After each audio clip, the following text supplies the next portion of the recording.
치킨집을 열었고 치킨집을 닫았다. 글 심여은. 작년 2월 코로나는 평화롭던 일상을 침범했다. 대학 새내기였던 나는 학교에 갈 생각에 들떠 있었으나 비대면 수업으로 자연스레 그 기대감은 사라졌다. 이 시기에 엄마는 치킨집을 여셨다. 이미 예약금을 걸어둔 터라 시국이 좋지 않아도 장사를 시작해야 했다. 사실 당장 치킨 가게를 운영하는 것 말고는 금전적 벌이를 할 수 있는 것도 없었기 때문에 어쩔 수 없이 장사를 시작했다. 다행히 온라인으로 전환된 수업 덕분에 나는 가게 일을 도울 수 있었다. 몸 쓰는 일을 처음 해보는 엄마의 팔엔 기름튄 자국이 무성했고 아르바이트가 처음인 나는 모든 게 서툴렀다.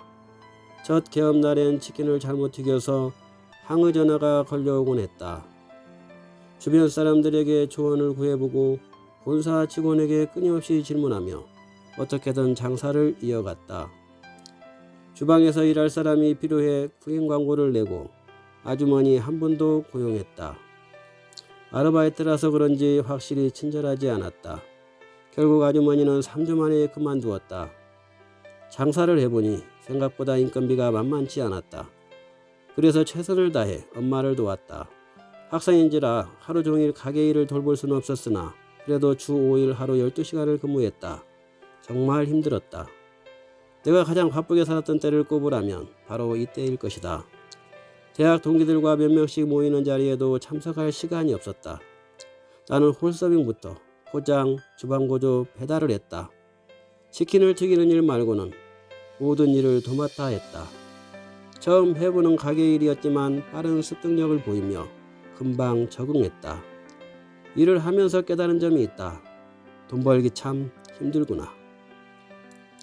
지금까지 용돈을 다 생활해왔지 돈을 벌어본 적은 없었던 나는 새로운 것을 배운다는 배움의 즐거움과 육체적 고됨을 함께 느꼈다. 가게에 오신 손님들은 종종 나를 아가씨라 불렀다. 차라리 저기요 라고 해주면 좋겠건만. 그 말이 참 듣기 싫었다. 하루는 엄마가 배달을 나가고 늦은 저녁 혼자 가게를 보고 있었다. 술에 만취한 아저씨 3명이 들어오자마자 아가씨 가까이 와서 주문 받아 하며 나를 불렀다. 너무 무서웠다. 웃으면서 주문을 받았지만 웃는 게 아니었다. 나를 위아래로 훑어보는 눈빛이 개슴츠레했다. 때마침 배달을 마치고 엄마가 가게로 들어왔고 아저씨들은 엄마를 보자 사장님이라 불렀다. 기분이 묘했다. 그리고 내가 배달을 가면 다들 놀란 기색으로 나를 훑어본 후 치킨을 받았다. 여성 배달원은 드물다 보니 치킨을 받고 당황해하는 분들을 많이 만났다. 한 번씩 엘리베이터에서 배달 대행 아저씨를 만나면 어디 소속이냐 물으시고 지름길을 알려주곤 하셨다. 그러면서 여자가 대단하다며 한마디 던지고 가셨다.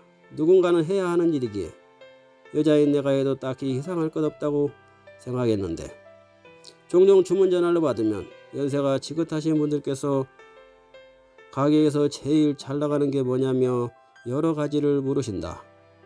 인기 많은 메뉴와 신메뉴를 알려드리면 다 들으시곤 결국 모두 프라이드를 달라고 하신다.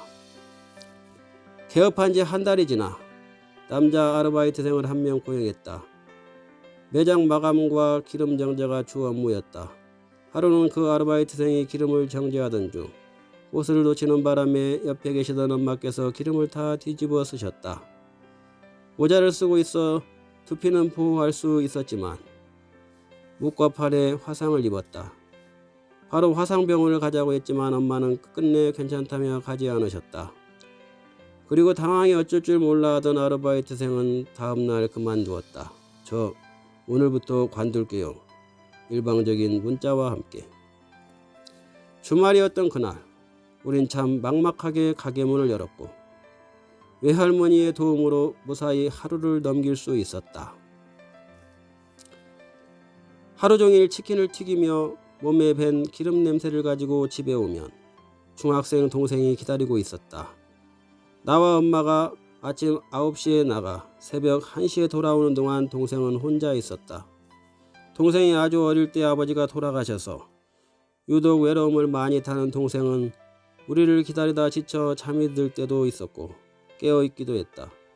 그리고 우리가 돌아오면 동생은 수고했어 하며 우리를 꼭 껴안아 주었다. 참 애교 많은 동생이다. 하루는 동생이 엄마의 화상 자국을 보며 걱정을 했다. 그리고 그만두면 좋겠다는 말을 내울러 했다. 나 외로워. 혼자 있기 싫어. 하며 동생도 온라인 수업과 대면 수업을 병행해서 정신없는 일상을 보내고 있을 텐데 챙겨주지 못해 미안했다. 엄마와 나는 2달을 채우고 치킨집 문을 닫았다. 금전적인 여유가 생긴 건 아니었지만 어린 동생을 신경 써주지 못한 것이 큰 이유였다. 나 또한 학업에 집중하지 못한다는 이유도 컸다. 3월과 4월은 죽은 듯이 일만 했다. 정신없는 2달을 보내며 학교 강의 출석 체크를 못하고 지나간 일주일도 있었다.